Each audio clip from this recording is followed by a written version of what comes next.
Hello everyone, welcome back to my YouTube channel. आज हम लोग बात करने वाले हैं सिंगलटन डिजाइन पैटर्न के बारे में। हम लोग देखेंगे कि सिंगलटन डिजाइन पैटर्न हम लोग कैसे इंप्लीमेंट करते हैं और क्या बेनिफिट है। तो सबसे पहले थ्योरेटिकल पार्ट समझ लेते हैं कि सिंगलटन डिजाइन पैटर्न होता क्या है। Basically singleton design pattern ensure that a class has only one instance. तो सिंगल इंस्टेंस के लिए सिंगलटन डिजाइन पैटर्न का हम लोग यूज करते हैं। बहुत ही सिंपल वर्ड में अगर आपसे कोई इंटरव्यूअर पूछता है कि what is singleton design pattern, then you can answer the singleton design pattern ensure that a class has only one instance and provide a global point of access to that instance. ठीक है, why भी singleton, single instance and global access. Suppose मेरे पास एक घर है, ठीक है, उस घर की एक ही चाबी है और उस चाबी को एक्सेस करना है 5-7 लोगों के द्वारा। ठीक है, तो भाई क्या होगा, एक कॉमन प्लेस ढूंढना होगा कि कोई बंदा आएगा उस घर में, चाबी का यूज करेगा और लॉक करने के बाद चाबी कहीं रख देगा, फिर दूसरा बंदा आएगा और देन उस चाबी को वहीं से पिक करेगा और यूज करके फिर वहीं रख देगा। तो कॉमन प्लेस की बात अगर हम करते हैं तो सिंगलटन डिजाइन पैटर्न जो होता है बेसिकली यही करता है। होता क्या है, मान लीजिए कि मेरे पास एक क्लास 1 है, एक क्लास 2 है, एक क्लास 3 है, ऐसे बहुत सारे क्लास हैं। यहां भी लॉग राइट करना है। कोई भी मेथड जब एग्जीक्यूट होता है तो ट्रेस को मेंटेन करने के लिए, कैश एरर को मेंटेन करने के लिए हम लॉग राइट करते हैं। यहां भी लॉग राइट करना है, यहां भी लॉग राइट करना है। और हमारे पास लॉग राइट का एक क्लास है जहां पे एक लॉग मेथड है। ठीक है, तो ये तीनों क्लास क्या करते हैं, ऑब्जेक्ट बनाते हैं उसका, और ये भी ऑब्जेक्ट बनाएगा, ये भी ऑब्जेक्ट बनाएगा, ये भी ऑब्जेक्ट बनाएगा। obj1 हो जाएगा, यहाँ obj2 हो जाएगा, यहाँ obj3 हो जाएगा। तो ये एक ही काम तीनों क्लास बार बार कर रहे हैं। तो हम लोग क्या करते हैं, सिंगलटन डिजाइन पैटर्न के थ्रू एक कॉमन इंस्टेंस क्रिएट कर देते हैं जितने भी क्लाइंट क्लास हैं उनके लिए, और एक कॉमन प्लेस पे रख देते हैं। जैसे एक एग्जांपल मैं देता हूं कि यहाँ पे मेरा क्लास 1 है, यहाँ पे मेरा क्लास 2 है, यहाँ पे मेरा क्लास 3 है, और हमने सिंगलटन डिजाइन पैटर्न बना के यहाँ पे ऑब्जेक्ट दे दिया इसको। अब तीनों इसी को एक्सेस कर रहे हैं। तो इस तरह का स्ट्रक्चर जो है हम क्रिएट करते हैं with the help of singleton design pattern. चलिए समझते हैं विजुअल स्टूडियो में, और सबसे पहले प्रॉब्लम समझेंगे, देन उसका सॉल्यूशन समझेंगे। हमारे पास एक कस्टमर क्लास है, नॉन सिंगलटन नाम दिया है मैंने, अभी इसमें कोई सिंगलटन यूज नहीं हो रहा है। तो नॉन सिंगलटन कस्टमर क्लास में दो मेथड है, मेथड 1 और मेथड 2। ठीक है, नॉन सिंगलटन कस्टमर क्लास है। मेथड 1 में भी लॉग राइट हो रहा है, ठीक है, मेथड 2 में भी लॉग राइट हो रहा है। तो इस लॉग राइट करने के लिए हम क्या कर रहे हैं, नॉन सिंगलटन लॉगर भी बनाया है जिसमें एक मेथड है सिंपल सा। आप देखेंगे कि लॉग करके एक मेथड है। तो हम जो है इस क्लास का, नॉन सिंगलटन लॉगर क्लास का ऑब्जेक्ट बना के यहाँ पे, और इस मेथड को दोनों मेथड में कॉल कर रहे हैं। तो अगर कोई नया क्लास आ गया है वहां भी हमें इसका ऑब्जेक्ट बना के उस लॉगर को कॉल करना पड़ेगा, देन हमारा जो है काम होगा। इसी चीज को हम लोग फिक्स करते हैं सिंगलटन डिजाइन पैटर्न के थ्रू। हम करते क्या है, ठीक इसी तरीके का एक स्ट्रक्चर लेते हैं जिसमें एक सिंगलटन लॉगर बनाते हैं। सिंगलटन लॉगर में हम लोग क्या करते हैं, एक स्टैटिक प्रॉपर्टी लेते हैं इंस्टेंस करके, आप अपने हिसाब से ले सकते हैं। इस क्लास में हम कोशिश करते हैं कि इस क्लास का कोई ऑब्जेक्ट डायरेक्टली ना बना पाए, तो उसके लिए हम लोग क्या करते हैं, प्राइवेट कंस्ट्रक्टर का यूज करते हैं। किसी भी क्लास में अगर आप प्राइवेट कंस्ट्रक्टर का यूज करोगे तो उस क्लास का हम लोग ऑब्जेक्ट जो है नहीं बना पाएंगे। ये बहुत ही कॉमन इंटरव्यू क्वेश्चन है कि प्राइवेट कंस्ट्रक्टर का यूज क्यों किया जाता है। तो प्राइवेट कंस्ट्रक्टर टू प्रिवेंट इंस्टांसिएशन। किसी भी क्लास में अगर हम प्राइवेट कंस्ट्रक्टर बना देंगे तो उस क्लास का हम ऑब्जेक्ट नहीं बना सकते हैं। ठीक है, उसके बाद एक स्टैटिक प्रॉपर्टी हमने लिया है इंस्टेंस टाइप का, जो सिंगलटन लॉगर क्लास टाइप का है। ठीक है, इसी क्लास टाइप का है। ठीक है, और यहां पे सिंपल हम चेक कर रहे हैं कि अगर अंडर स्कोर इंस्टेंस जो सिंगलटन लॉगर टाइप का है नल है, तो सिंगलटन लॉगर क्लास का जो है इंस्टेंस बना के इस क्लास में बना सकते हैं, अंडर स्कोर इंस्टेंस पे रख देना है, प्रिजर्व कर देना है। ठीक है, और रिटर्न अंडर इंस्टेंस कर देना है। तो सिंगलटन डिजाइन पैटर्न का बहुत ही छोटा एग्जांपल है। हमने सिंपल सा स्टैटिक कीवर्ड का यूज किया है, एक अंडरस्कोर इंस्टेंस बनाया है वेरिएबल, और एक इंस्टेंस वेरिएबल बनाया है। ठीक है, और इंस्टेंस वेरिएबल जो है इसको हम लोग एक्सेस कर रहे हैं किसी दूसरे क्लास में, और अंडरस्कोर इंस्टेंस में हम क्या कर रहे हैं, इस क्लास के ऑब्जेक्ट को प्रिजर्व कर रहे हैं। ठीक है, तो ये हमारा एक कॉमन क्लास हो गया, और इसी में मेरा एक लॉग मेथड है जो सिंपल सा राइट कर रहा है, जो पहले वाले क्लास में था वैसे ही यहाँ पे एक लॉग मैसेज हमने बनाया हुआ है। तो ये मेरा एक स्पेसिफिक सिंगलटन डिजाइन पैटर्न का प्रोटोटाइप हो गया। बहुत ही सिंपल है, तो आप भी कर सकते हो, आप इसको कॉम्प्लेक्स भी बना सकते हो, अपने रिक्वायरमेंट के हिसाब से इसे बड़ा भी बना सकते हैं। उसके बाद ये तो मेरा सिंगलटन लॉगर डिजाइन हो गया। उसके बाद मेरे सिंगलटन कस्टमर क्लास है। सिंगलटन कस्टमर क्लास में मैं क्या कर रहा हूं, मेरा मेथड 1 है, मेरा मेथड 2 है। तो सिंगलटन लॉगर डॉट इंस्टेंस, हालांकि स्टैटिक है तो स्टैटिक को हम direct with the help of class name हम कॉल कर सकते हैं। ये जो इंस्टेंस है मेरा स्टैटिक है, तो दिखा देता हूं। ये जो इंस्टेंस है मेरा स्टैटिक है, तो हमने सिंपल सा इस क्लास को एक्सेस किया और डॉट इंस्टेंस और डॉट लॉग, ठीक है, ये डॉट लॉग मेथड हमने कॉल किया, ये डॉट लॉग मेथड हमने कॉल किया। तो हम जब इसको कॉल कर रहे हैं, मैं ब्रेक पॉइंट लगा देता हूं, कैसे काम कर रहा है, कैसे कॉमन इंस्टेंस चल रहा है हमारा, मैं आपको दिखाता हूं। मेरा ब्रेक पॉइंट लग जाएगा यहाँ पे, यहाँ पे, ठीक है, ठीक है।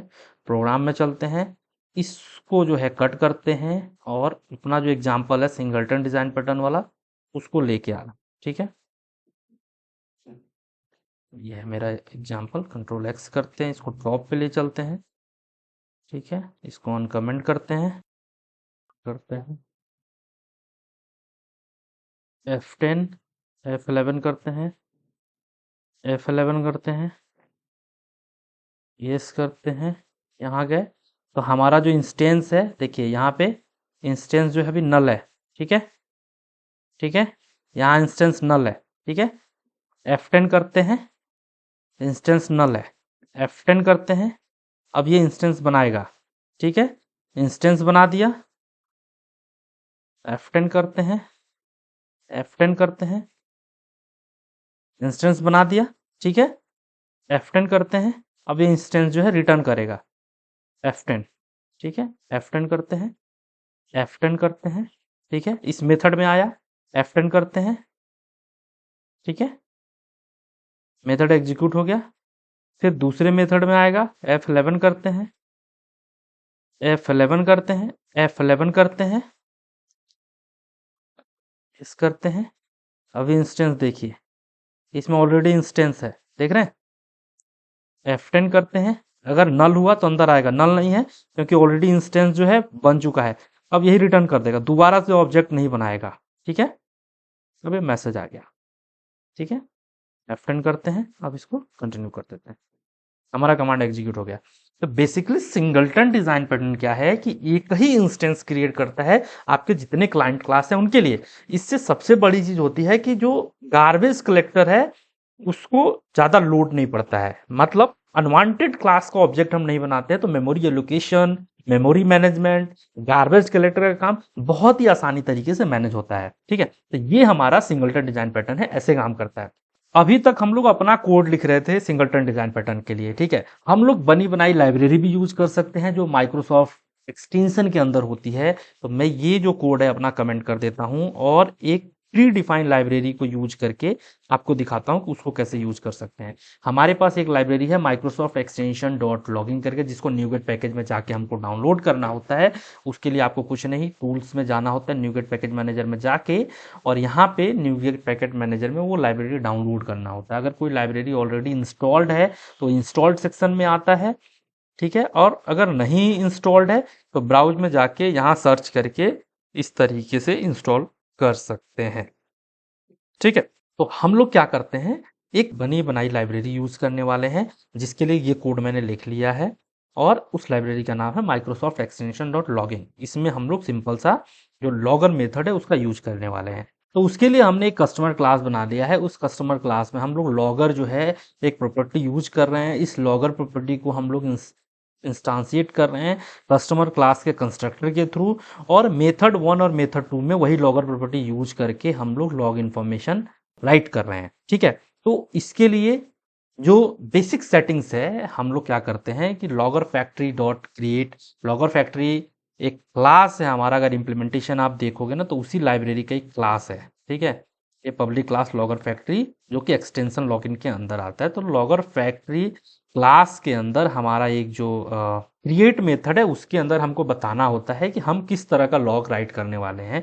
तो हम लोग कंसोल लॉग राइट करने वाले हैं, तो ये हमने दे दिया। यहाँ पे आप अपना चूज कर सकते हो इसके डॉक्यूमेंटेशन के हिसाब से। उसके बाद हम लोग क्या करते हैं, लॉगर इंस्टेंस को इंस्टांसिएट करते हैं लॉगर फैक्ट्री के अंदर। क्रिएट लॉगर करके मेथड है, तो उसमें हम लोग अपना क्लास पास करते हैं कि जिस क्लास में हमको लॉगर यूज करना है। तो हमको क्या करना है, कस्टमर जो है क्लास के अंदर ये लॉगर यूज करना है, तो इस कस्टमर क्लास के अकॉर्डिंग इंस्टेंस बना के लॉगर वेरिएबल में हमारा आ जाएगा। फिर हम क्या करेंगे, इसी लॉगर को कस्टमर क्लास में कंस्ट्रक्टर के थ्रू पास करना होता है।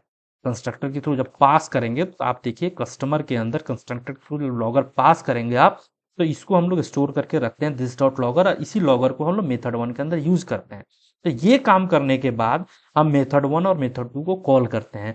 तो यहाँ पे हमको कुछ नहीं करना होता है, बस कुछ सेटिंग्स करने होते हैं, कुछ स्टेप्स करने होते हैं, और हमारा कोड चल जाता है। जो सिंगल इंस्टेंस वाला लॉजिक है उसके लिए हमको कुछ नहीं करना पड़ता है। अगर मैं ये कोड रन करा के आपको दिखाऊं, मैं ब्रेक पॉइंट लगाता हूं और ये कोड आपको रन करके दिखाता हूं, ठीक है। ये मेरा कंस्ट्रक्टर हो गया, ये मेरा ये हो गया,